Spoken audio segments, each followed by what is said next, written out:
falta un tornillo, que venga un mecánico. ¿Para qué, don Carlos? A ver si te puede arreglar.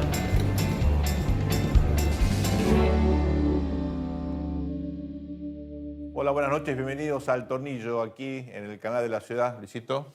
¿Cómo estás, Sergio? Muy bien. Luis, estamos en, obviamente, momentos bien complejos con la política cruzada por escándalos de todo tipo, sobre todo en la provincia de Buenos Aires. Veníamos del escándalo de Chocolate Regó, pasamos ahora al escándalo de Insaurralde, el barco, El barco, la modelos, isla de la fantasía. sexo, droga y rock and roll. En el medio de este escándalo, post-debate, con la Qué perspectiva... oportuno, ¿no? Justo, Qué ¿no? oportuno. Tenemos allí una actitud, en mi opinión, muy interesante de una política que trata de alguna manera de salir del barro, ¿no? Vos sabés que cuando volvió del exilio, Ricardo Piglia, un gran novelista, pensador, intelectual argentino, fallecido lamentablemente, bueno, venía de México, llega a Buenos Aires, año creo que 79, y le preguntan cómo veía la ciudad, cómo veía la Argentina, y él dice, bueno, más o menos, tengo amigos que están bien, otros más o menos. Lo que más me llama la atención es, en las paradas de colectivo, 15 metros antes, hay carteles que dicen zona de detención. Y efectivamente eso sintetizaba lo que era la Argentina en esa época. Una gran zona de detención. Sí, un poquito de humor negro, pero es así, ¿no es Hay cierto? momentos en que las palabras dicen mucho más de lo que uno Sí. piensa, ¿no? Sí, sí. Goiti- Y toman vida propia, como el caso este. Exacto, Goytisolo siempre decía, cuidado con las palabras que quieren decir mucho más. Y yo creo que acá aparecen algunas palabras que definen este estado de situación. Una que me parece crucial es la de murga. Ustedes dirán, ¿por qué murga? Bueno, acá tenemos una foto muy interesante. En el medio del escándalo de la provincia de Buenos Aires, con la política bonaerense que está claramente conmocionada, un temblor terrible, el gobernador de la provincia junta a las murgas del Gran Buenos Aires. Murgas. Claro, son movimientos muchas veces espontáneos. La junta, nada más y nada menos que Juan Grabois, para Kicillof. Y, por supuesto, esto cómo termina con clientelismo, dándole plata pública a las murgas para que se organicen. Ustedes saben, las murgas durante la época de la dictadura estuvieron prohibidas, el carnaval estaba prohibido. Carnaval estuvo prohibido. No estoy diciendo que estaba bien prohibirlo, pero es interesante porque estas murgas están financiadas por el Estado. Son murgas que son parte de la lógica clientelar, pero sobre todo cuando uno mira lo que fue la política económica, sobre todo, pero no únicamente con Kicillof en el Ministerio de Economía, la verdad era una gran murga.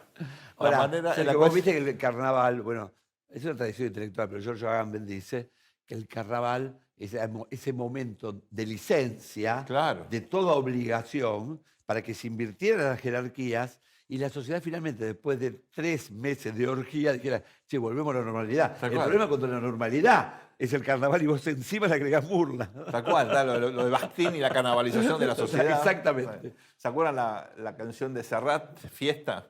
Totalmente. Era eso, ¿no? Totalmente, finalmente. Se Pero acá es como sería un poco redundante, ¿no? Ya carnaval tenemos todos los días. se borran las jerarquías. Pero interesante es, ustedes dicen, bueno, ¿cuánto le costó esta murga a la Argentina? Por ejemplo, la nacionalización terrible de YPF. Cuando uno hace la cuenta, según Alfonso Yo Maragall... pensé en las murgas estas, digo, como la sinfónica. No, de esa Berlín. parte, ¿no? Esto costó casi 26.000 millones de dólares. Por ahora, seguramente va a seguir costando dinero. Cuando uno hace la cuenta de otros errores de Kicillof en el Club de París, por ejemplo, negociando con los acreedores que litigaron en contra de la Argentina, suma más de 50.000 millones de dólares dilapidados. Sí. Con lo cual, lo que le dan a los pobres murgueros es nada comparado Sí. con lo que le costó a la Casi, Argentina. casi el viaje por el Mediterráneo. Sí, bueno. Son Claro, moneditas. son monedas. Son moneditas, ¿no? Comparado a los enormes errores. Está muy mal. No, no, Tiene que claro. tiene que justificar Claro. dónde Encima sacaban la se le plata. suma, Claro. digo, se le suma encima. Pero eso no es lo más caro. Lo más caro son las decisiones No, claro. horribles que toman. Claro. Por eso la idea de murga. Y por eso quería festejar al Mediterráneo. Bueno, vos sabés que la Argentina tiene una tradición de una excelente cinematografía. Esto es histórico, recordemos Leopoldo Torre Nilsson y demás. Sí, claro, En los últimos claro, tiempos, Sofi, sí, grandes claro, directores. Puenzo, Campanella nos dieron satisfacciones enormes. La Argentina, cada vez que compite por un Oscar o por algún premio, ¿no? Genera naturalmente siempre ruido positivo. En Mar del Plata hay un festival de cine extraordinario. Extraordinario. Bueno, no quiero hablar de cine, sí de una película que es la que va a representar a la Argentina, una película del director Rodrigo Moreno muy buena, que se llama ¿cómo? Los delincuentes. Ustedes dirán, ¿qué tiene que ver esto? Bueno, es otra, creo yo. Así como Feos, Malos y Sucios de los 70 en Italia. Exactamente. Están Los Delincuentes. Los delincuentes. Miren, la política, ustedes saben, este programa defiende la política. Creemos en la política, creemos en la democracia, creemos en la representación. De ninguna manera vamos aquí a afirmar que todos los políticos son delincuentes, ni lo de la casta, Pero que los hay, los hay. Pero que los hay, los hay.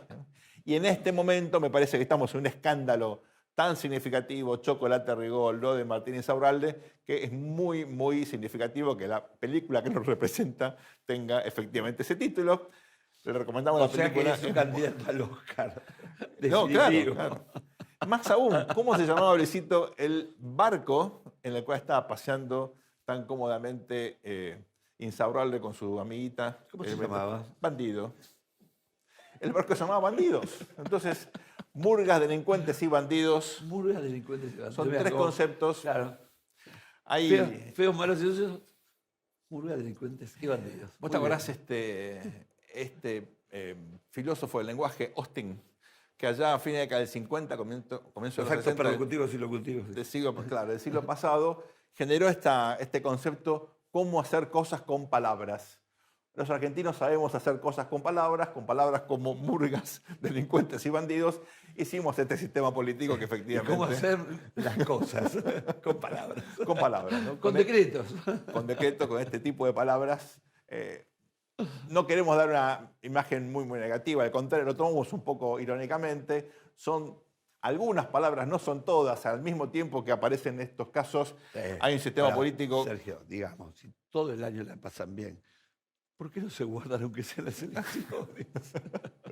No, bueno, muchas veces aparecen estos momentos así donde hay gente que Sí, dice... a veces salen justo, oportunamente, porque hay alguien que oportunamente no se sabe. Pero viste que hay gente que tira toalla, tengo gente Sí. muy amiga que dice, ya no sé en quién creer, no sé si voy a ir a votar. Sí, Hay que por seguir supuesto, votando, hay que seguir por participando, hay que seguir confiando en la democracia. Esto es El Tornillo aquí en el canal de la ciudad. Vamos con el desarrollo de las entrevistas, no se vayan. Luisito, vamos a entrevistar a Luis Fernando El Chino Navarro, que es político y abogado. Empezó su militancia, ¿te acuerdas? En el Partido Intransigente. En el Partido Intransigente, glorioso Partido Intransigente. Fue concejal de Lomas de Zamora en 1989 por el Frente Justicialista de Unidad Popular y se incorporó al Partido Justicialista siendo reelecto como concejal en 1993. Fundó el Movimiento Evita en el 2004 y fue diputado provincial en 2 periodos en el Frente para la Victoria, eligiendo en el 2009. Se desempeñó como secretario de Relaciones Parlamentarias de la Jefatura de Gabinete a partir de diciembre de 2019 y desde el 2022 es secretario de Relaciones con la Sociedad Civil y Desarrollo Comunitario. Toma mate. Bienvenido al Tornillo, Chino. Un gusto tenerte acá. Un Muchísimas gusto gracias. igualmente, ¿cómo les va? Muy bien. Te queremos utilizar como nuestro guía en la política de la provincia de Buenos Aires. Obviamente uno cree que hay fenómenos que cuando uno los transita parece que son así terribles y finalmente después de un tiempo no fueron tan trascendentes. No sabemos si lo que estamos viendo ahora con esta sucesión de escándalos, bueno, constituye uno de esos puntos de inflexión o no. Pero más allá de eso, la gran pregunta es, después de estos 20 años de kirchnerismo, ¿cómo queda la política en la provincia de Buenos Aires, el peronismo en la provincia de Buenos Aires? ¿Hay algún legado firme de lo que fue el kirchnerismo? ¿Se va a reconfigurar de una manera más tradicional? ¿Qué estás viendo? ¿Hay capas geológicas que quedan? Bueno, en principio, cuando uno dice capas geológicas, hay una lógica y razonable renovación, aparición de actores, de protagonistas nuevos y otros que por un problema biológico o por distintos motivos van dejando el escenario. Es como ver ir a ver a tu equipo favorito de fútbol o de básquet o de tenis o lo que vos te guste, en un determinado momento y lo ves 10 años después y ya los jugadores, salvo alguna excepción, son otros. Incluso hasta los cánticos cambian. La provincia de Buenos Aires, a mí lo que me sorprende yo milito en la provincia del año 83, cuando vuelve la democracia, empecé a militar. Yo soy de Río Negro y vine a Buenos Aires a estudiar, con lo cual caigo en Lomas medio de casualidad por un tema familiar. Y empiezo a militar en el 82. Derrota de Malvinas, se empieza a acelerar el proceso de la vuelta a la democracia, claro, luego empieza la afiliación. Yo venía de una familia intransigente, más que intransigente, mi papá había sido un hombre estrechamente ligado a Oscar Alente, aunque él haya sido funcionario en Río Negro en el primer gobierno fronticista de la provincia de Río Negro, porque Río Negro no era provincia, era territorio nacional. Pero él en la disputa frondicia Allende quedó con Allende.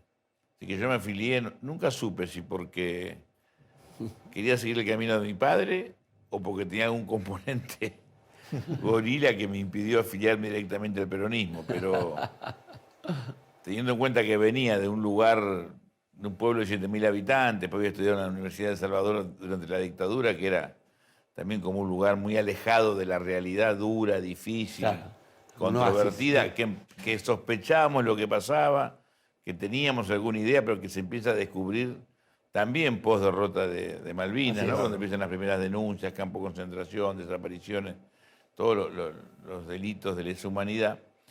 Si yo no hubiese militado en el Partido Intransigente, seguramente no sé si hubiese trascendido, porque el peronismo es una fuerza mucho más dinámica, mucho más turbulenta. El PI era como seguir en un colegio, en una facultad chica, con pocos alumnos, con profesores, exacto, más conocidos. Yo me acuerdo cuando fui a la UBA, me asustó la cantidad era una ciudad. Además, bueno, en 75, caballos, corrida, algún tiro al aire. Cuando llegué a la Facultad de El Salvador era como un colegio de mi pueblo, más chico, canchita de fútbol, el aula eran 30, 40 alumnos, y me pasó lo mismo entre el PI y el peronismo. Y lo que me sorprendió es que hasta la ida de Duhalde, primero fue Armendáriz, después Cafiero, después Duhalde, con 2 mandatos en los 90, los gobernadores eran de la provincia de Buenos Aires. Claro. ¿No? Te puede gustar más o menos Armendáriz, te puede gustar más o menos Cafiero, más o menos Duhalde, pero tiene una lógica bonaerense. Sí. Luego Felipe... Gran Buenos Aires en ese momento. Exacto. Que Felipe nació en la provincia de Buenos Aires, pero era más un outsider porque él no tenía una agrupación en la provincia de Buenos Aires. Como Rucauf también era afuera, ¿no? Venía más de la gestión nacional y va de vice de Rucauf, que era porteño. Y ahí empieza una lógica que es Rucauf... La casa de vacaciones la tenía en Villa Gesell, pero... Claro. Exacto. Después de Rucauf, bueno, le toca sucederlo a Felipe, que creo que fue el mejor gobernador, por lo menos, de los que me tocó vivir a mí, y lejos. Sí. Y paralelamente fue el más genuinamente bonaerense, porque si bien era un outsider, conocía la provincia. Después llega Daniel Scioli. Exacto. Después viene Daniel Scioli, que es porteño, con toda su trayectoria política en la Ciudad de Buenos Aires. Después viene Vidal, nacida del Morón, pero también con política porteña, y ahora Axel. Con lo cual, esa situación de que los dirigentes de la provincia de Buenos Aires intentan, pero no pueden acceder a la primera magistratura de la provincia, ha construido una lógica media rara, y que todos estos últimos acontecimientos, la derrota del 2021, la elección de la PASO, que fue sorpresiva en cuanto al número de Milei, aunque en líneas generales todos imaginamos una elección muy difícil. Y ahora los últimos acontecimientos, la foto, la filmación ahí en Marbella y todo lo que esto implica, me parece que post-elección va a generar un escenario novedoso en la Argentina y sobre todo en la provincia de Buenos Aires. Va a haber cambios, va a haber... O sea, la modificaciones. política por esto se ha vuelto más fluida en la provincia de Buenos Aires, especialmente en el conurbano. Los intendentes son más autónomos, vos dirías, al faltar una figura, digamos, con la cual ellos tengan interlocución. La plata que les mandó Néstor Kirchner cuando, ¿no?, salteó al gobernador, ¿recordás, no?, la coparticipación Menem directa. empezó con eso, ¿no? ¿Eh? Con los ATN. Sí. Por un lado, los intendentes tienen mucha más autonomía, pero al no haber un liderazgo fuerte que los una, o un proyecto político que los englobe, a la hora de imponer su peso, siendo muy poderoso, porque manejan distritos electoralmente muy fuertes en la cantidad de electores, nunca le pueden torcer la mano al líder, al jefe, al poder de ese momento que determina cómo se estructura. Pero no se da solamente en el peronismo. La candidata a gobernadora en el FREPASO, en la Alianza, fue Graciela Fernández Mejide, Claro.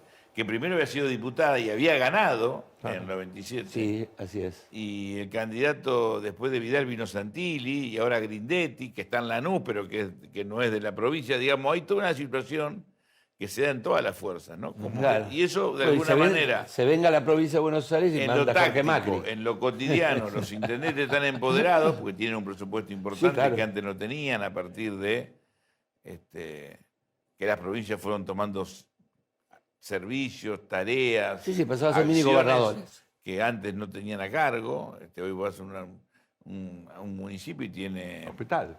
hospitales muy importantes, temas educativos, fuerzas de seguridad, tareas de deporte, de recreación, de contención. Asistencia social. Exacto. Son como mini gobernaciones. Sí, Chino, Pero porque a la se perdió hora de la votos, puja ¿no? no se pueden imponer. Porque el peronismo ni, en la perdió- ni en el peronismo ni en Juntos por el fuera, ¿no? Cambio. Porque el peronismo perdió muchos votos hace 2 años, ¿no es cierto? Una sangría de 2 millones de votos. Sin embargo, los intendentes, ¿no es cierto?, pueden de alguna manera, ¿no es cierto?, esquivar a veces esas oleadas por jugar a varias puntas, ¿no? Digo, Ese es un tema que se puede decir, no digo que sea nacional 100%, pero donde hay gestiones más o menos ordenadas en Sí. los municipios del interior del país y algunas gobernaciones, no todas porque ha habido cambios, y aquellos intendentes en los municipios de la provincia de Buenos Aires que tienen en el metro cuadrado una buena relación con sus vecinos, Claro. pueden gambetear la crisis nacional. Sí. Es decir, si algo anda mal en La Matanza, en Loma de Zamora, en Morón, o en 3 de Febrero, o en Bahía Blanca, el que paga los platos rotos es el presidente, ni siquiera es el gobernador. Sí. Por eso en algún momento Cristina pagaba costos por cuestiones que tenían que ver más con la gestión provincial que el propio Scioli. el profesor, ¿no? O Siempre le se pasó sale- a Vidal y Macri. Así es. Vidal tenía un gran número y Claro. eran temas de la Uno provincia. mira los números de y no las encuestas y le va Macri. bastante bien a los gobernadores Y de hoy la lo que provincia de le Buenos pasa, Aires, ¿no? que le pasa a Alberto con respecto a Axel. Claro. No, Axel es Y- competitivo, sobre todo por la división de la oposición entre La Libertad Avanza y Juntos por el Cambio.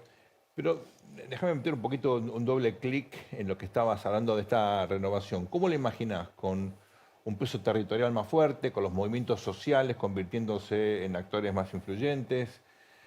¿Para influir en la política hace falta ganar una elección como intendente o uno puede desde la legislatura o desde otro lugar construir un liderazgo, construir influencia?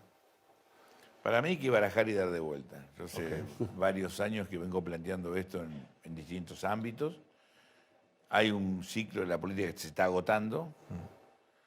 Podemos coincidir o no en las causas, pero no es un fenómeno local, No, claro. es un fenómeno global, por lo menos de lo que es Occidente, que es la política más parecida a la nuestra, tanto en América como en Europa.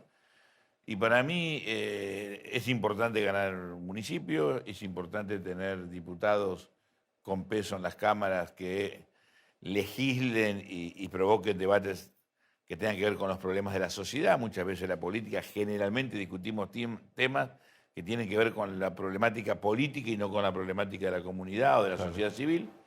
Y después creo que hay que tener la inteligencia de convocar actores de nuestro pueblo, de nuestra comunidad, sobre todo ligados al trabajo y la producción. Si nosotros no volvemos los distintos partidos políticos a expresar un sujeto social y un interés económico, es muy difícil que podamos transformar, no solamente la provincia, la propia Argentina. Porque hoy tenés fuerzas que representamos algún concepto de identidad y después el votar en contra de. Claro. Fundamentalmente. Yo juego con él para anularte a vos, y vos jugás con él, Bueno, él para así anularme explica a mí. Milei. Y no hay un proyecto político, no hay un proyecto económico, decimos generalidades.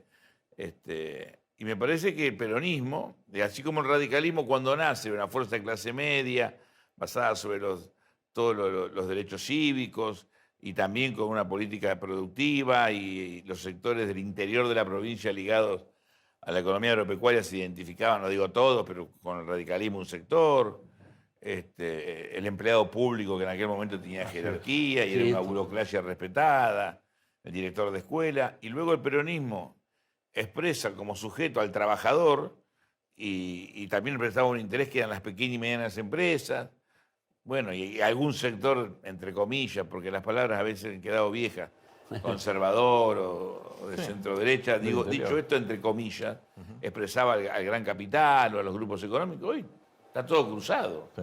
Lo que expresa Milei es el hartazgo de un sector de la sociedad o el entusiasmo que le genera a otros.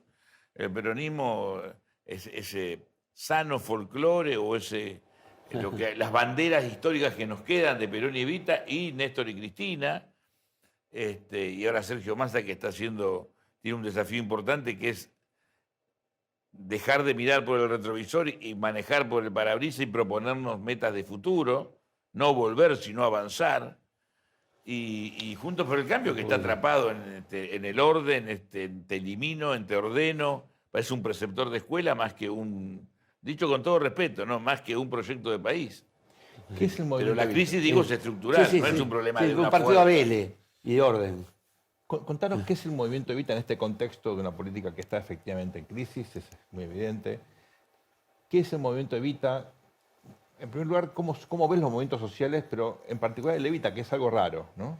Porque creció mucho, tiene capacidad de atraer figuras que vienen de la política, exfuncionarios, gente incluso con vocación de poder, que ven en un movimiento Evita una posibilidad de reencauzar sus carreras. Bueno, acá estuvo un amigo en común, Juan Manuel Alba Medina, que, bueno, después de una gestión muy importante, fue jefe de gabinete, se encuentra y resulta natural y cómodo formar parte del movimiento Evita, Felipe Solá, tengo otros amigos. ¿Qué es y cómo funciona? El movimiento Evita es un movimiento, con lo cual eso te da una capacidad te permite moverte con mucha libertad. No somos una organización con parámetros rígidos, jefe, una Biblia, no. Somos bastante eclécticos, amplios, somos diversos, discutimos. Por supuesto, en algún momento, sobre todo en cuestiones muy importantes, se decide y se acata. ¿Cómo? No votamos, nosotros no votamos, sino que vamos construyendo consensos y después queda claro que si que somos 14, hay 4 que pensamos de una forma, 2 dudan y el resto piensa de otra forma, te sumás a esa mayoría, Claro. sin necesidad de tensar ni forzar. Es algo que es una cosa muy, muy importante que se siga discutiendo. En general vamos construyendo sobre la propia práctica. Y igual que las demás organizaciones populares, en el caso del FTB y la CCC, que son anteriores a nosotros, vienen de la resistencia en los 90, de los primeros organizaciones que, si bien la CCC tiene una historia que excede los 90, ¿no? Claro.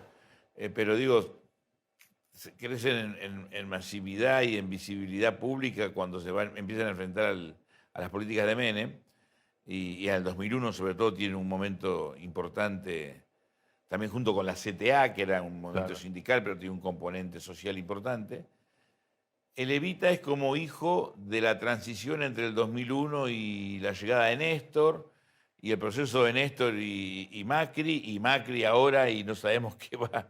Todos aspiramos a que Massa sea el presidente, pero es una elección abierta, donde nos fortalecemos a partir de que el Estado, y nosotros lo fuimos aprendiendo sobre la marcha, junto con muchos políticos, muchos aún no se han dado cuenta, el Estado en el 2001 se repliega de forma tal que nunca más vuelve a ocupar determinados lugares en los barrios populares de las grandes ciudades.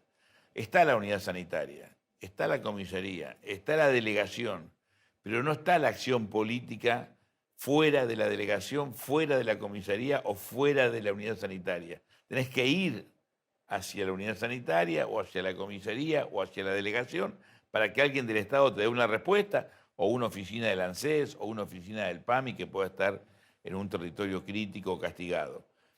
Entonces, cuando en la pandemia había que organizar los comedores populares, 15.000 hubo en algún momento, casi todos estuvieron organizados por organizaciones populares. Y pastores evangelistas y curitas. Después, por supuesto, había alguna ONG, algún club, vecino, no digo que... Seguro. Pero mayoritariamente eran organizaciones populares ligadas a movimientos sociales, los pastores evangelistas, pentecostales en su gran mayoría, y curitas. Como antes del Estado interventor, ¿no? Digo, las Y Carities, ¿no? y el Estado le enviaba el alimento, generalmente tarde y poco. Esto lo dije en el 2000, no es que lo digo ahora, pero digo para que vean en la situación. Es como que vos estás en la trinchera y te llega la mitad de los víveres y te tenés que rebuscar igual. Y las organizaciones sociales y los pastores y los curitas se la rebuscan igual. Y sostuvieron y construyeron tranquilidad, paz social en momentos muy difíciles. Y eso pasa hoy todos los días con menos comedores porque hay más trabajo. A fin de mes va más gente porque la plata no alcanza. Y eso también se expresa en trabajo. Vos tenés jardines comunitarios, pequeñas granjas o chacritas de agricultura familiar que producen alimentos, reciclado de basura, reciclado de pilas, no sé cómo si tiene un nombre especial, que es otro reciclado de material de última tecnología. Después tenés pequeña obra privada o pequeña obra pública.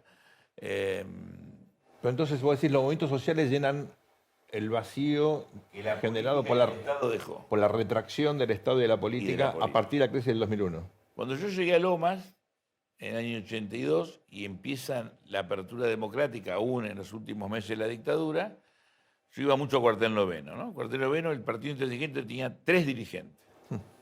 Don Julio Taus en Fiorito, un localcito, con sus 70, 80, 100 afiliados, muy respetado. Para eso voy que la gente de estos caminos negros yendo hacia el sur, mano derecha. Después, en Budge teníamos en la calle Nécol a Ramón Ferreira, un tipazo, también una familia muy grande, muy querido por el barrio, y después estaba Pablo Verón.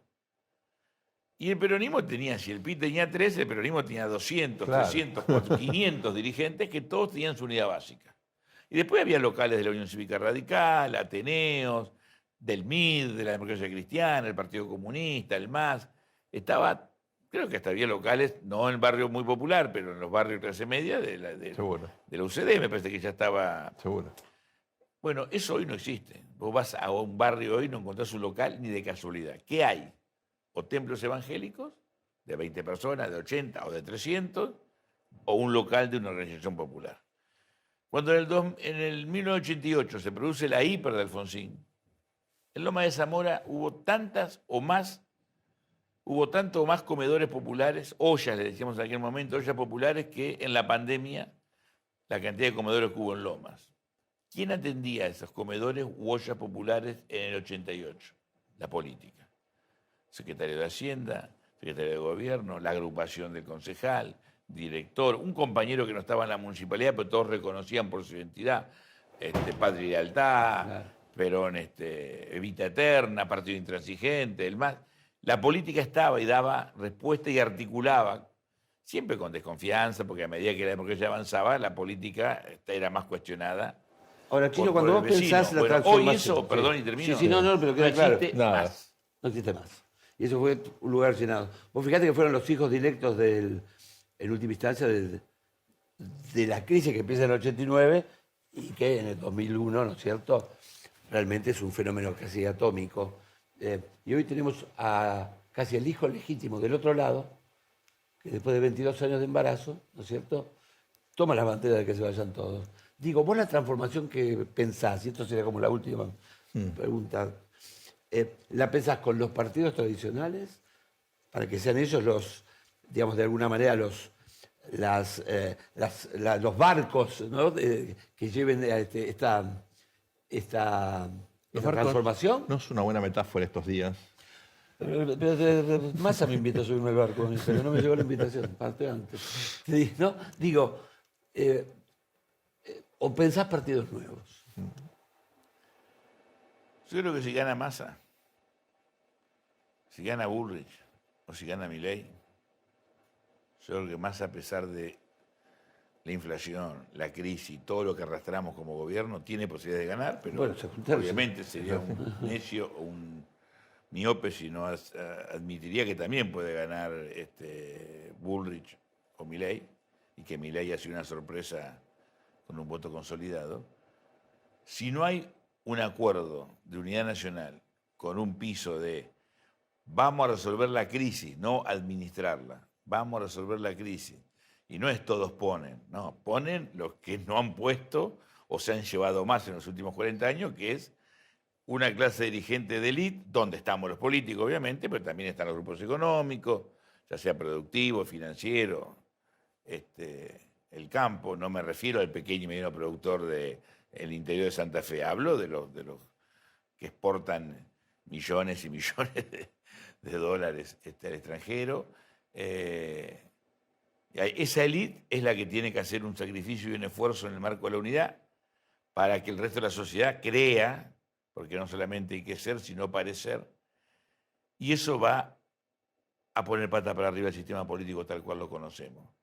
Porque si gana más y lo plantea, hoy todos lo aplaudimos, pero va a generar resquemor. Si Massa convoca a 3 o 4 dirigentes radicales, y en el espacio liberal de Milei, que a priori son todos malos, resulta que aparece un técnico, un funcionario o alguien que es capaz, o te muestran la voluntad, nosotros queremos aportar, vamos a darle quórum al diputado, vamos a ayudar, y bueno, tenemos un especialista en tal tema. Y después hay que ir a buscar a esos que ponen, que yo les pido que pongan sí o sí, en alguna escala me pongo yo también, porque yo soy un hombre de la política que no... cuando voy a mi casa la luz anda, el agua caliente sale, la heladera está llena, llego a fin de mes, no paso las privaciones de la mayoría de los argentinos, o sea que tenemos que poner. Seguramente nuestra fuerza va a hacer ruido. No, pues esto es una traición, pero no es lo que... Si no tenemos salida. Y lo mismo le va a pasar a Bullrich, lo mismo le va a pasar a Milei. Entonces va a haber una reconfiguración. Pero esos que ponen, sean empresarios, intelectuales, medios de comunicación, que además son instrumentos de poder, tienen que ser parte de esto. Si no salimos, no digo que el 100%, pero el 60, 70, 80 tenemos que tirar para el mismo lado. En 3 o 4 temas. Después en otros seguiremos discutiendo, seguiremos dirimiendo, seguirá habiendo elecciones. No digo un partido único, pero sí un modelo económico, digo, una autopista. Vamos a La Plata, tenés 3 carriles y una colectora. Bueno, nos manejamos en ese nivel. Uno va más rápido, otro más lento, otro va... Lo que no podemos ir es para Zárate. Hay que poner. ¿Qué? Porque, bueno, eso va a dinamitar el sistema actual. ¿Pero qué quiere decir poner? Porque el sector privado que te dice, yo quiero poner, pero no hay condiciones. No hay condiciones de inversión, no me dejan sacar la plata, no me dejan importar. La mayoría de los grupos económicos, formadores de precios, los que están en vaca muerta, estamos hablando de 15, 20 grupos, nunca han ganado como están ganando en los últimos 20 años. Nunca. Nunca. En el sistema capitalista también están para ganar. Yo no digo que dejen de ganar, ¿eh? ¿Viste que ganan? Además, yo quiero que haya 10 Techín, claro. 10 Aluar, más yo creo que el problema que ganan... más productores de alimentos, pero no puede ser que la leche valga lo que... Lo digo yo, espero que no les genere el problema, que lo tengan auspiciante. La Serenísima, ¿me puedes explicar por qué vende la leche al precio que lo vende? Y después vas a cualquier mercado y resulta que una cooperativa mucho más pequeña o una pyme con menos posibilidades logísticas y financieras tiene una leche de igual calidad, 10, 15, 20, 40 o 70 pesos o 300 o 80 pesos más barato. Ahora, Chino, acá porque tenemos como Estado me tengo que hacer cargo, perdón, porque si no soy un comentarista, claro, no hacemos las cosas bien para poner el límite. Ahora, Chino, tenemos una paradoja. Tenemos empresarios con mucha plata, pero tenemos establishment de empresarios. Y en todos los lugares del mundo que uno piensa, y hay instituciones sólidas, hay un establishment, y el establishment mismo marca los límites. Si no, se transforman en depredadores. Y toda la sociedad cae en un ciclo de depredación. Pero en ese estamos. La crisis no es de la política solamente. La crisis es absolutamente de la En sociedad los argentina. 90, a ver, Argentina tuvo a Menem. Brasil tuvo a Cardoso Thatcher, Reagan en el primer mundo, ¿cómo se llamaba? Fox, México. Digo, hubo un cambio estructural en el mundo, no es que claro. lo hizo Menem solamente acá, más allá del juicio de valor que no merezca, lo que hizo Menem en Argentina. Pero los brasileños lo vendieron, los empresarios brasileños de San Pablo no vendieron sus empresas. Acá era una carrera Por para eso vender te- empresas y por poner eso el te dinero digo. en el sistema financiero. Bueno, eso se paga. ¿Sería justo que yo solamente diga que los grupos económicos argentinos no? Algo no. Nos pasó algo a todos que perdimos. estructural, no ten- es ¿Cuál es estructural. ¿Cuál es el modelo de nación que tiene Argentina en términos económicos? Hace 30, 40 años que estamos diciendo generalidades, vamos para acá, para allá, pero siempre para atrás. Respondí una pregunta más fácil. ¿Quién manda en la Argentina? ¿Qué sé yo? Bueno, necesitamos un Yo no. presidente que el 10 de diciembre sea el jefe de la nación. Eso también va a reconfigurar. Sí.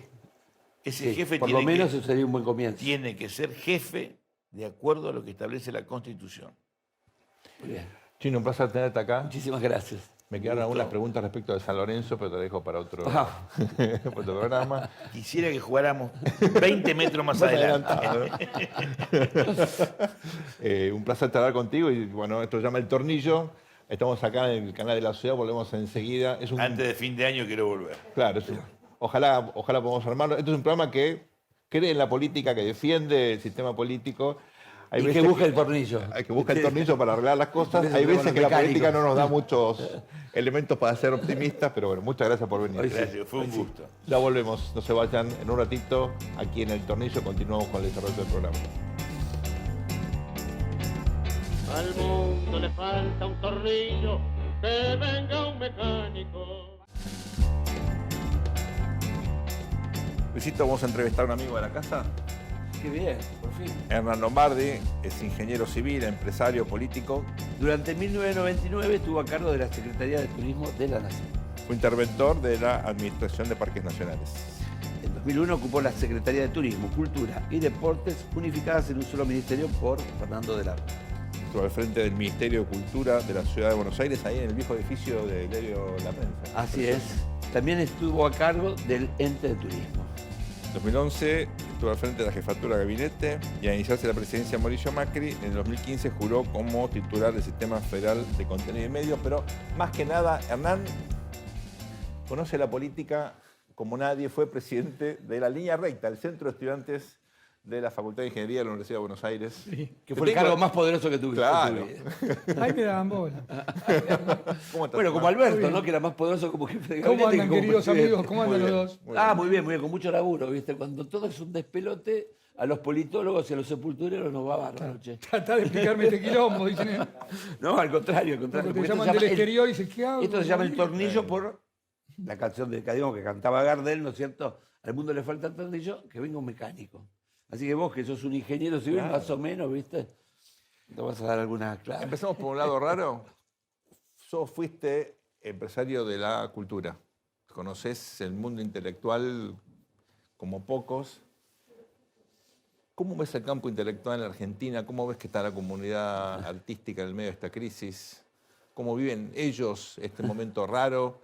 En lo que fue para muchos una identidad inesperada, el kirchnerismo, que ilusionó a muchísima gente. ¿Cómo ves eso? Mira, antes que nada, a mí me parece que siempre, en general, en las sociedades modernas, el mundo de la cultura trata de tener o tiene un pensamiento lateral. Lógico. Digo, no necesariamente va con las tendencias del momento. Si uno piensa, a mí sí me marcó mucho la polémica en los 60 entre Sartre y Camus, ¿no? Digamos, porque, viste, Francia está un poco las discusiones intelectuales muy interesantes, por lo menos, y ya tenías un Sartre que todavía bancaba el estalinismo, y Camus que decía, no, ya todo esto es una porquería, todo esto no funciona. Pero digo, en esos dos pensamientos divergían de algunos pensamientos mayoritarios de la época. Eso termina en el Mayo francés, si querés, en el prohibido prohibir. Sin embargo, en la Argentina, pareciera que el canon del poder, y en este caso el canon del poder kirchnerista, se lo enchufaron a muchos intelectuales que abandonaron su sentido crítico. Creo que en estos últimos años esto está cambiando, pero en los últimos 2 años. Si no, fue un canon del poder donde muchos pensadores abandonaron su rol crítico. Y abandonaron su rol crítico en función de falacias minúsculas, es decir, de la astucia de Néstor de tomar el tema de derechos humanos, al cual a él siempre le había importado un pito. A Néstor nunca le importaron los derechos humanos, nada, pero tuvo esa astucia, ¿viste?, del poder de decir, me pego a esto que me va a convenir. Y muchos compraron simplemente esa historia y tuvieron un sentido acrítico de gobiernos que se hicieron cada vez más autoritarios y cada vez más alejados de esa democracia o de ese clima de libertad en el cual la intelectualidad florece. ¿Y cómo toman? Perdón, y voy a hacer una reflexión sobre el presente. Sí, sí. Ese oportunismo de Néstor de tomar, llamémoslo, abro comillas en esto, por izquierda, es decir, una reivindicación, si querés, hasta de cierta, de la generación revolucionaria de los 70, un oportunismo, porque él nunca lo había pensado, y además hacerlo acríticamente es una cosa muy peligrosa. Ahora tenés un oportunismo simétrico en Milei, que hace una reivindicación acrítica de lo que fue, si querés, los procesos represivos en esa época. Sí, claro. Cuando dice no hubo excesos. No hubo, claro, tiene razón, fue mejor dicho, no fueron excesos. Digo, Un claro, plan fueron sistemático. fueron delitos. De lesa humanidad. Entonces vos fíjate De lesa cómo en humanidad. el péndulo de la historia, cómo se tocan, si querés, ese Kirchner original oportunista de un lado con este Milei oportunista del otro. Antes de llegar a Milei. Para mí es una reflexión importante que hay que No, mirarla. Obvio, ¿eh? obvio. Pero antes de llegar al fenómeno Milei, ¿cómo crees que este mundo intelectual que conoces también, Hernán, reacciona o procesa estos escándalos de corrupción ya grotescos como lo que hemos visto el caso Insaurralde, el propio caso Chocolate Rigó y tantos otros? Uno puede decir, bueno, por ahí la corren a Cristina del foco de corrupción por una cuestión a veces identitaria, pero frente a estos fenómenos que de todas maneras impregnan obviamente el debate público, ¿cómo ves que están tomando el mundo intelectual, sobre todo acá, estas novedades? Es que yo me resisto, con todo el respeto con Sartre, imagínate. Sartre le mostraban los campos de concentración y el Gulag en la Unión Soviética y decía, no, no debe ser así. Tal cual. No debe ser así. Y estaba. Perdón, el mismo Partido Comunista de la Unión Soviética, Khrushchev, decía, esto fue un desastre, y los intelectuales se resistían a mirarlo. Acá pasa lo mismo, se resisten a mirar los intelectuales kirchneristas argentinos, que son todos chorros. Bueno, el mismo Heidegger estaba afiliado al partido nazi, ¿no es cierto? O sea, Sí. el fenómeno de la posverdad pareciera ser un fenómeno que llega a la sociedad a partir de cierta intelectualidad que vive en otro mundo, Sí. ¿no es cierto? Que crea un mundo paralelo. En la Argentina, la intelectualidad tantos años estuvo fuera de gobierno, ¿no es cierto? Viste que, bueno, hemos padecido muchas veces, Sí, claro. che, ¿por qué te metes en política? ¿No? Digo, pero no, eso es contaminarse. Siendo de verdad. politólogos, imagínate. Siendo politólogos. Claro, claro. Fuimos criticados Bueno. porque, ¿cómo hacen políticos ustedes? Pero, por favor, ¿no? No, porque la Torre de Marfil que se construyó y que muchas veces la formaron gente que tenía plata. Sí. Porque la única forma Claro. de estar en la Torre de Marfil es teniendo guita. plata. ¿No es cierto? Teniendo guita. Entonces me parece que este fenómeno de la posverdad, que es, finalmente no me importa que sea verdad, me importa que yo lo diga y que me crean y forme una comunidad entonces de convivencia en un mundo ficticio, en un Disney inventado. Bueno, pero por ahí tenés esta porquería de esta semana. Por decir una, podríamos empezar. No, La está bien porquería- fijaron, ¿no es La cierto? porquería de Insaurralde. Insaurralde, a ver, es una cosa, la ostentación, ¿de dónde sacaste la guita? De nuevo, son delitos, no son errores. Kicillof que diga lo que quiera, son delitos. Ahora, quieren mirar, Delito gravísimo. quieren mirar para otro lado, ¿entendés? Quieren mirar para otro lado. Y eso, el que conoce, no hay que ser politólogo. Eso lo toca directamente a Máximo, y lo toca directamente a Cristina. Y es Insaurralde, él es jefe de gabinete de la provincia de Buenos Aires. Y vos te das cuenta hasta dónde se llegó. Ahora nadie lo mira. Cuando vos decís eso, no mira. Y yo me animaría a decir una cosa más compleja. Y arriesgo saber lo que estoy diciendo. Los derechos humanos son para todos. Para los que.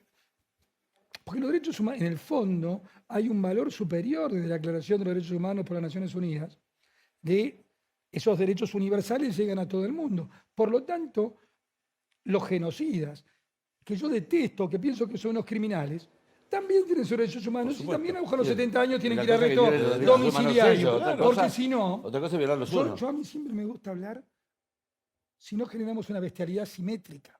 ¿Entendés? No podés tener una bestialidad simétrica. Porque fueron unos bestias, también tienen sus derechos.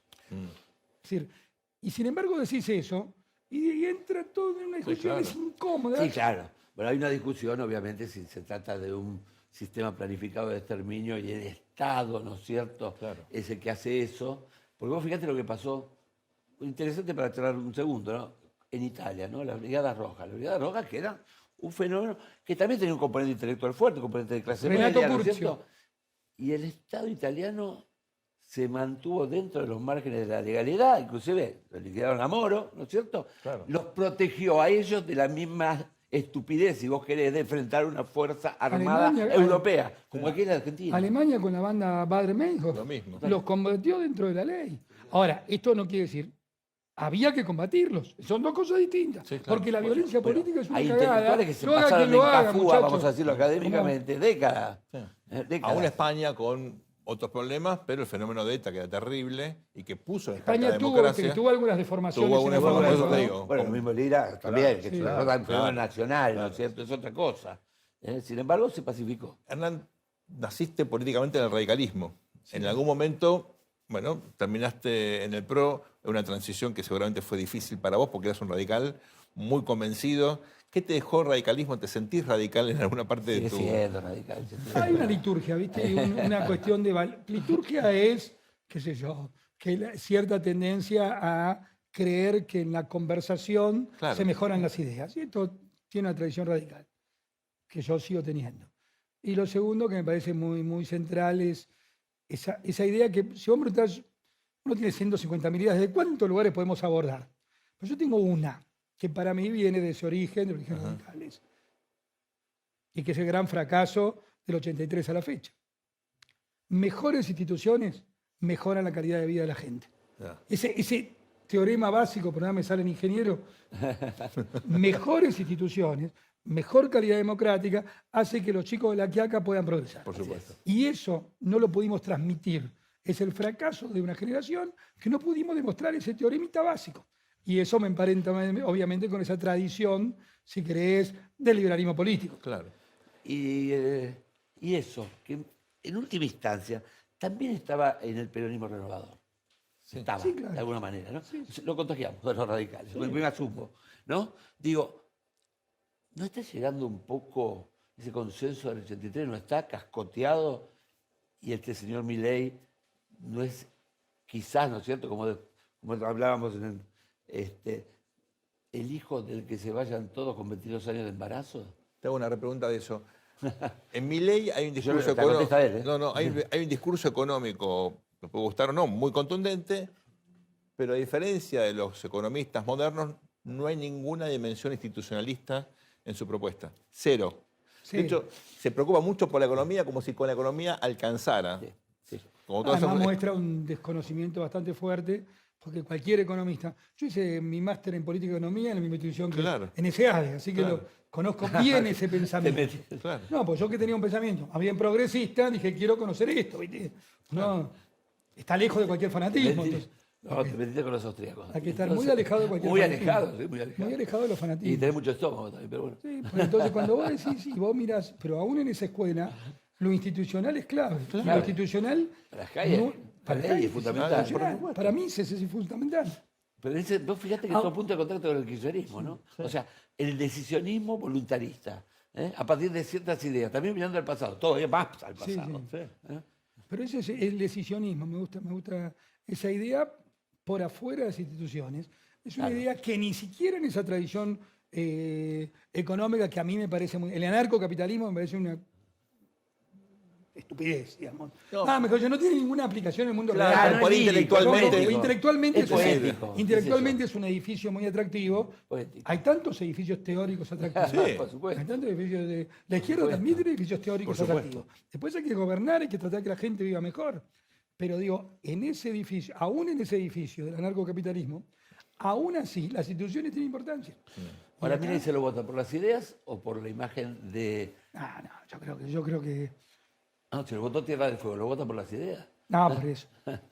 Yo creo francamente que estamos frente a un proceso de triple entrada. Por un lado, los problemas de representación que tiene Occidente. Occidente está en un quilombo.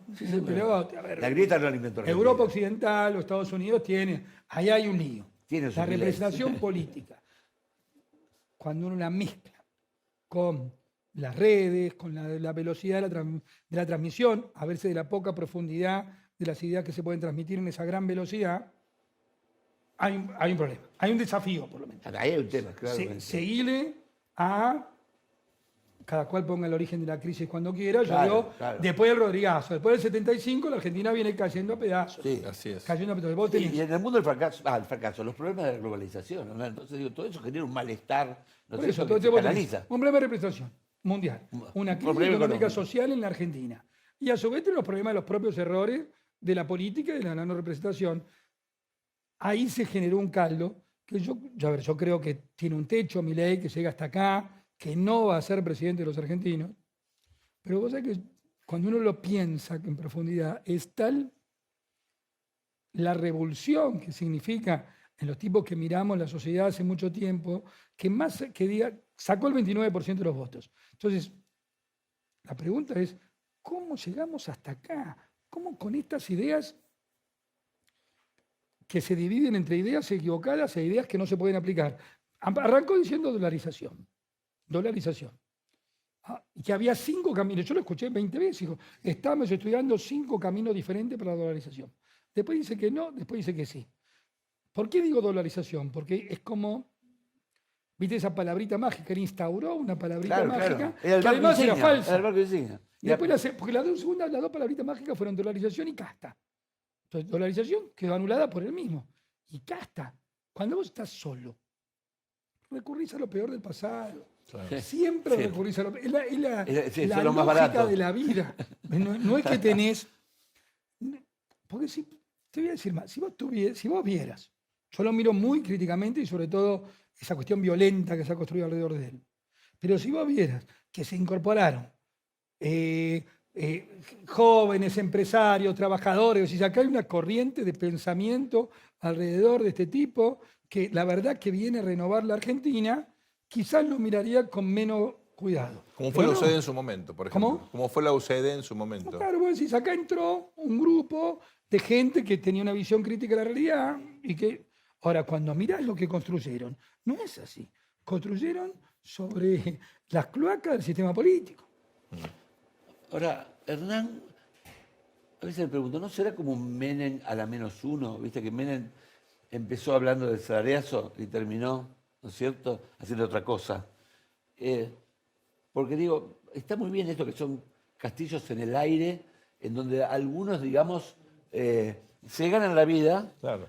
construyendo con esos ladrillos ilusorios, ¿no es cierto?, una arquitectura teórica. Milei de todas maneras no es el exponente, ¿no es cierto?, brillante de esas ideas, ¿no es cierto? Es un divulgador estentorio, ¿no es cierto? Ahora, vos sacás esas ideas que no son aplicables, no tenés experiencia, ¿no es cierto? Te colocás vos al margen de un sistema que demanda consenso necesariamente. Entonces, ¿qué es todo esto, no es cierto? ¿Qué es este fenómeno? Vos decís que no se llega, ¿y si llega? No, yo diría, para mí es bastante claro, además hasta el origen. Tenías un fenómeno, digamos, si querés, bastante mediático. Empezó siendo El masismo, como versión del kirchnerismo, dijo, inflémoslo un poquito porque esto le va a robar a los otros. Y después que creaste el Frankenstein no lo puede parar. Eso. Sí, porque le robó más a ellos. Y ahora, el nuevo intento es cómo lo copás al Frankenstein que crearon. Claro. Esa es la, Bueno, le pasó el radicalismo con Menem en su momento. claro, ¿no? bueno, acordémonos, en el 88, claro, que se acuerda, dijeron, Men- pongamos a Menem Menem, Cafiero. inflemos a Pongamos a Menem, lo que es peor el peor así. de todo, y después mira que terminaste. Bueno, le pasó a Duvalde con Kirchner, no ponemos uno que sea fácil y lo sacamos de la sota. Hernán, estás metido en la campaña de Patricia, estás mirándolo de cerca. Es la cara de cansado que tiene, por de remar. Mira. Eso que me maquillé. ¿Cómo ves ese proceso? Hay ahora un debate, obviamente, importante que viene acá en la Facultad de Derecho. La propia Patricia reconoció que no estuvo 100% en el debate en Santiago del Estero. No sé si el debate es tan importante, pero sí es una expresión de un candidato que tiene recursos narrativos, discursivos, como para imponer una propuesta. ¿Cómo ves la campaña? ¿Cómo la ves a ella? Mira, en Santiago obviamente hubo un problema de salud, con lo cual no hay que excusar. Vos sos presidente de la Nación y podés tener problemas de salud, entonces Claro. eso no es una excusa, Claro. pero existió, obviamente existió. A ver, no voy a dar el remedio para que el laboratorio lo mate, pero cuando vos te metés con a curarte, a darte curas, Claro. y después había una gripe mal curada que terminó así, es así. Nada, no estoy diciendo nada, Peter. No. Se tomó 6 botellas de agua después del segundo bloque. Claro. O sea, eso enmarca un poco la situación. Igual yo creo, con toda franqueza, que ella expuso su sistema de ideas, que me parece que el resto de medio se ve con prejuicio, expuso su sistema de ideas con corrección, saca una diferencia muy nítida en el tema de educación, porque obviamente, ahí estaba leyendo, porque aparte, viste, acá la miran a Patricia, con la lupa de la coma, y nos dicen que Milei dijo exactamente al revés, por ejemplo, el tema de cuántos chicos terminan la escuela. Él dijo, solamente el 13% deja la escuela. En realidad es al revés, solamente el 13% la termina. Lo dijo exactamente al revés, que muestra que le importa un pito la educación. Anda con los vouchers a la puna, como dijo Patricia. Estuvo bien con eso, fue una buena frase.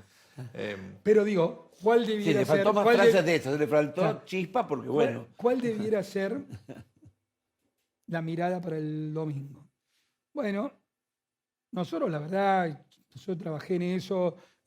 Vos tenés que compaginar coyuntura con futuro. Decir de dónde venimos, presente y futuro.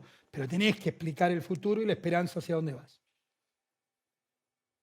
La coyuntura avanzó tanto estos días, digamos, no solo Insaurralde, Chocolate, la locura de Massa tirándole nafta al fuego inflacionario, Milei diciéndole, acusándola de, no sé, de asesinar niños poniendo bombas en jardines de infantes, que yo creo, estamos convencidos, que en ese equilibrio entre coyuntura y futuro, y la coyuntura va a tener que tener más peso. Aún a riesgo de ser más superficiales, ¿viste? Porque en realidad lo lógico en un debate sería poder establecer tus grandes ejes de Hacer gobierno un y que proponés. hacer un debate a partir de ciertas Admitamos ideas. que también el sistema, que si bien mejoró mucho de la experiencia, de las horas de experiencia con esta ley electoral nacional, es un sistema muy rígido, porque el que pregunta se queda siempre muy débil, tiene 15 Sí, claro. segundos. El que responde se queda con la última palabra. Al no haber repregunta, Totalmente. es un sistema muy Sí. rígido. También es muy difícil con Mejor tantos que el que había, candidatos. No, no, Sí, es mejor, totalmente. pero es mejorable seguro. Y con tantos candidatos siempre también es un problema. Es un número, probablemente si hay una segunda vuelta va a ser más fácil, entre dos, Por supuesto. contestar Ahí ideas. estaremos. El tema central de la Argentina es la economía, lamentablemente. Juntos por el Cambio vino trabajando primero cada una de las dos propuestas, Soraya por un lado, Patricia por el otro. La Fundación Pensar tenía grupos de economistas trabajando. Mi impresión, lo miro observando esto con interés, es que la calidad de la propuesta no es proporcional a la cantidad de pensamiento, horas de laburo que se habían puesto como para darle realmente contundencia, densidad a las propuestas económicas. ¿Me equivoco? Yo no pienso eso. Yo pienso, a ver, yo lo primero que diría es, pero tratando de ser objetivo, por Sí, sí, supuesto, sí. pero trato de ser objetivo. ¿Hay equipo económico comparable en la Argentina, mirando todo el espectro político, al que puede tener Melconian, malos economistas juntos por el cambio? La verdad que yo no veo un equipo económico alternativo, te lo digo con toda sinceridad. ¿Hay una tripulación alternativa? No la veo. El peronismo ya agotó todas sus posibilidades. Calculá que el peronismo lo tiene a Massa de ministro. Digo. Ese campo no tiene. Ahora vayamos al campo de Milei. ¿Dónde está la tripulación? ¿Dónde está la tripulación de Milei? Convocás a figuras, saben, pongan a uno, Roque Fernández, pero podrían convocar a otros, y esas mismas figuras, a medida que se va desgranando el debate, se van abriendo de Milei, porque dicen, no, de esto no. De hecho, la polémica sobre la dolarización, el monetarismo, dentro del mismo campo de la libertad avanza, es bastante evidente. Entonces yo digo, acá hay una tripulación, que es la tripulación de Melconian, de Juntos por el Cambio, liderado por Patricia. Uno podría decir, te tomo el punto, Sergio, que debiera tener más densidad la propuesta. ¿Qué quiere decir tener más densidad hoy? Más, más densidad comunicativa. Pero la propuesta está. Sí, exacto. Pues por eso, vamos ¿no? vamos Digo, a ese por lo menos ahí ves un mogote así. Sí, vamos segundo, que a claro. veces abre y a veces no abre, Ahora, debo es decir. que en la Argentina, y esta es mi visión, no quiero comprometer al resto, en la Argentina no se hicieron nunca las cosas obvias. La cosa obvia era el equilibrio o el superávit fiscal, que el Estado no gaste más de lo que le entre. Entonces, cuando vos no podés resolver lo obvio y convivís con esta catástrofe, como ningún país del mundo hace tanto tiempo, el único que lo hizo fue Néstor. Néstor hablaba del superávit fiscal, lo decía con orgullo. sí. Entonces, ¿cómo puede ser que después Cristina Fernández haya dejado un déficit del casi 8% Claro. anual 2015, en 2015? ¿Entendés? Y ahí, Y voy a decirlo, ¿cómo? se acabó el ingreso de dólares. Es un Bueno, problemita. está bien, bueno. Porque, ¿no? Viste que todas las experiencias nacionales y populares se pusieron de acuerdo. Dicen, che, dejamos el poder y dejémoslo a los liberales ahora un poco, ¿no? Bueno, pero por Ah, ahí- se acabaron los Pero dólares, yo, hermano. yo digo, ante esa cuestión de la densidad conceptual, digo, sí, pero lo primero es lo primero. Ahí yo también tengo una diferencia fundamental con la idea dolarización. Digo, primero que no sea una evasiva más para no resolver el problema fiscal de la Argentina. Claro. El problema fiscal no monetario. Es fiscal. El fiscal, problema es que claro. gasta más de lo que entra. Pasó con la A ver, convertibilidad No eso, quiero ¿no? poner muy técnico, Es porque fiscal. la gente no entiende un pito. No, Pero claro. el problema es O sea, ese. no es que hay una impresora que no la pueden parar de guita, es que se imprime guita para bancar la deuda. Se imprime la guita para bancar esto. Sí. Lo monetario Y es ahí la tenés un consecuencia problema- Lo otro es déficit. decir, lo constriño, está bien, lo constriño, pero ojo, si no hace lo otro, ¿cómo Ahora, termina? Hernán, ¿Cómo terminó la Hernán, convertibilidad? los Pues si politólogos, la convertibilidad ¿viste? no político soluciona el problema del déficit, saltó todo el... Claro, cada uno explica desde donde puede, ¿no? Los curas hablan de Dios, los politólogos usamos de la cuestión del poder. Porque si vos tenés inflación y la maquinita está full, es que en realidad no podés decir que no. Claro. Y el gobierno no es que Muy solamente dice que no, sino que dice sí a los amigos, ¿no es cierto? Y reparte todavía más. Está inundada de plata esto, también se entendió en la cuarentena. Claro. Y ahora tenemos problemas que demandan, sí, equipos tremendamente técnicos, ¿no es cierto? Y que sepan, y con experiencia. Y realmente, una cosa que ha pasado, vos viste que también los equipos no tienen la institucionalidad que tenían antes. ¿eh? De verdad, los equipos de economía que tenían... Nunca la tuvieron. ¿no? Bueno, ¿No? Yo participé de los equipos del IPA, que eran los equipos de la Bueno, Alianza. justo del IPA Los lo- equipos iban por un lado y después cuando quedó bueno, gobernar iban por otro. porque vos no estabas en la FADE. ¿Qué? No, bueno, Esa sí la teníamos institucional. Bueno, no, Digo, no. o sea, Sí. estaba bastante, ¿no es Las cierto?, condiciones de enhebrado. economía de los partidos del radicalismo yo conocía, nunca eran los que eran ministros después. No. Pero digo, había un equipo económico que, viste, Pero bueno, está bien, pero había equipos por lo menos económicos. había una discusión más Sí, rica. y aparte porque los empresarios bancaban a los equipos económicos. Sí. ¿eh? Ahora hay una retirada también de eso. Si ese lugar lo Muy tienen que bien. ocupar las Es- universidades. ahí- En última instancia, ahí llevas a una reflexión terrible, muy pesimista. La dirigencia argentina y también la dirigencia económica, a lo mejor se empezó a desentender tanto de la suerte del país por poca expectativa o porque valemos menos. Valemos menos. Entonces es, ¿cómo no invertimos en tener grandes think tanks, bueno. serios, yo llevo las profesionales? cosas un poquito más al extremo, ¿no? Digo, hay gente que es poderosa, gente que tiene plata. Un establishment, una clase dirigente de la Argentina, realmente, ¿viste?, no se merece ese título.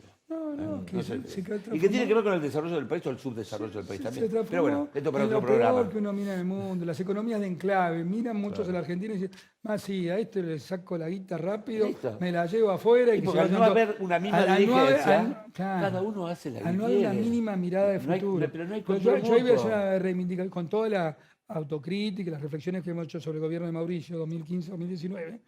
Hay una cuestión que yo siempre voy a decir, la responsabilidad hasta el final.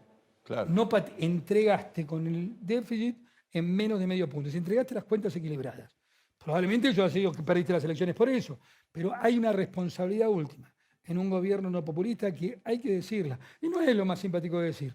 Imagínate en pleno proceso electoral, yo podría abrirme y decir, no, hay que ser serio. En el fondo, ¿qué compartimos los tres?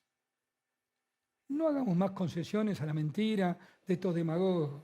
Sí. Digamos cosas que son inconvenientes, pero sabés pero que haber hecho tanta concesión a la fantasía, a la mentira, a los además, pero la magos. desesperación Es caro, llama más bien es a caro. los curanderos que a los médicos. Bueno, por eso, pero nosotros tres, ¿qué tenemos que ver con los curanderos?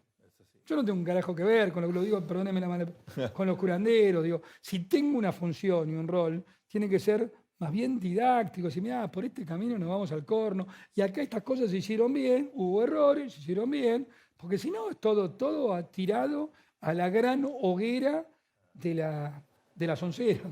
Hernán, se nos acabó el tiempo. Antes de despedirte, ¿tenés ganas de volver a la función pública? Bueno, soy diputado nacional ahora. Al Ejecutivo, Lo digo al Ejecutivo. Lo pienso, sé que lo pienso. Sí, a veces tengo muchas ganas por la idea de transformar. Si es por la idea y la adrenalina de transformar la realidad, sí, tengo ganas. Sí, a veces miro estas cosas que decimos de la sociedad, de cómo está funcionando y siento cierta desazón, por decir, ¿por qué todo se volvió tan ramplón? Por usar una palabra? La primera vez que uno entra al Estado es por curiosidad, la segunda es por revancha y la tercera ya es masoquismo. Sí, no, yo te iba a decir, yo la primera vez que entré, que fui ministro, miraba a todos los que estaban alrededor mío, te digo la verdad, yo soy un impostor, estos son todos unos genios. Estaba en la realidad, Claro. Y a los 3 meses me parecía que los impostores eran los otros. Volví a ser el 5 de siempre. Claro, yo era el mismo 5 que raspaba. raspaba. Hernán, un placer tenerte con nosotros. Nos divertimos un rato.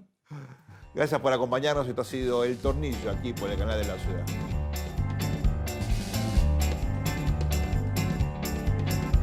Al mundo le falta un tornillo, que venga un mecánico.